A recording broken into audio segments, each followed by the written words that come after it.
దేవునికి స్తోత్రంలో దేవుని బిడ్డలారా అంతా క్షేమంగా ఉన్నారండి. ప్రతిరోజు ప్రభువారు చక్కటి వాగ్దానాల ద్వారా మనతో మాట్లాడి మనల్ని ఎంతగానో ఆశీర్వదిస్తూ ఉన్నారు. ఆయనకే మహిమ. అంతా క్షేమంగా ఉన్నారండి. ఈరోజు దేవుని వాగ్దానం ద్వితీయోపదేశకాండము 1వ అధ్యాయం 10వ వచనం.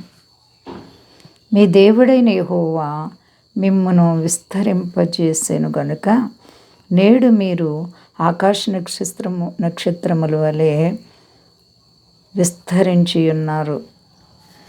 దేవునికి స్తోత్రం. హల్లెలూయా. ఎంత గొప్ప వాగ్దానమో చూడండి. దేవుడు మనల్ని అభివృద్ధి పొందించాలన్నా, గొప్పవారిగా చేయాలన్నా, విస్తరింప చేయాలన్నా దేవుని చేతుల పని. ఇశ్రాయేలు ప్రజలు నిజంగా విస్తారమైనటువంటి ప్రజలుగా విస్తరింపబడ్డారు. దేవుడు విస్తరింప చేసినందుకే విస్తరింపబడ్డారు. మనంతట మనం ఒంటరిగా ఉన్నవారము ఇద్దరం కాలేం, ఇద్దరుగా ఉన్నవారు ముగ్గురు కాలేం. దేవుడు మనల్ని విస్తరింప చేయాలి. సర్వ సంపదలు ఇవ్వాలన్నా, ఐశ్వర్యం ఇవ్వాలన్నా, ఆరోగ్యం ఇవ్వాలన్నా అంతా దేవుని చేతిలో పనండి. దేవుడు మరి మన జీవితాల్లో ఎన్నో వింత కార్యాలు చేస్తూ మనల్ని కాపాడుతున్న దేవత దేవునికి మనం భయభక్తులు కలిగి ఉన్నామా? ఇశ్రాయేలుల దేవుడైనటువంటి యెహోవా ఇశ్రాయేలు ప్రజలను విస్తరింప చేసినట్లు మనము చూస్తున్నాం. విస్తారముగా మరి ఐగుప్తు దేశానికి 70 మంది వెళ్ళారు అండి. వచ్చేటప్పుడు 6 లక్షల కాల్బలం, బలమైనటువంటి యుద్ధ వీరులే అంతమంది ఉన్నారు. ఇంకా పిల్లలు పెద్దవారు లెక్క పెట్టలేనంత మందిని దేవుడు విస్తరింప చేశారు. నీ భవిష్యత్తు విస్తరింపబడాలంటే ఆయురారోగ్యాలు, ఐశ్వర్యం, సర్వ సంపదలు కలిగి గొప్ప స్థితిలో నీవు ఉండాలంటే దేవుని భద్రత నీకు ఎంత అవసరం. దేవునితో నడుస్తున్నావా? ప్రార్థన అనుభవం నీకుందా? దేవుడు నీ జీవితంలో వింత కార్యాలు ఎన్నో చేశారు. కాబట్టి ప్రియ సహోదరి సహోదరా, దేవునిపై మనం ఆధారపడాలి.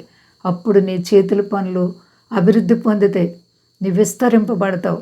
బిడ్డలు లేకపోతే బిడ్డలను ఇస్తారు ఆయన. ఏ కష్టమన్నా తీరుస్తారు. నీ ఉద్యోగాన్ని అభివృద్ధి చేస్తారు. నీ వ్యాపారాలని అభివృద్ధి చేస్తారు. నీ చేతుల పనులన్నీ కూడా ఆశీర్వదిస్తారు. మరి నీ విస్తరింపబడాలంటే దైవికమైనటువంటి జీవితాన్ని నువ్వు కలిగి ఉన్నావా? ప్రియ సహోదరి సహోదరా, అంతరాత్మలో చెడుగుని విడిచిపెట్టావా? నీ హృదయాన్ని క్రీస్తు వారిలో కడుక్కున్నప్పుడు, నీవు పరిశుద్ధముగా జీవించినప్పుడు నీ ప్రతి సమస్య నుండి ప్రభు నిన్ను విడిపిస్తారు. నీవు అనేక సమస్యల్లో చిక్కుకుపోయి వేదన పడుతున్నావు ప్రియ సహోదరి సహోదరా. నీ వేదన నుంచి తప్పించడానికి దేవుని హస్తాలు ఎప్పుడు కూడా చాచున్నాయి.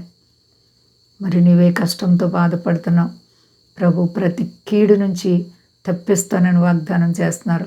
అంతా క్షేమంగా ఉన్నారండి. ప్రార్థించుకున్నాం.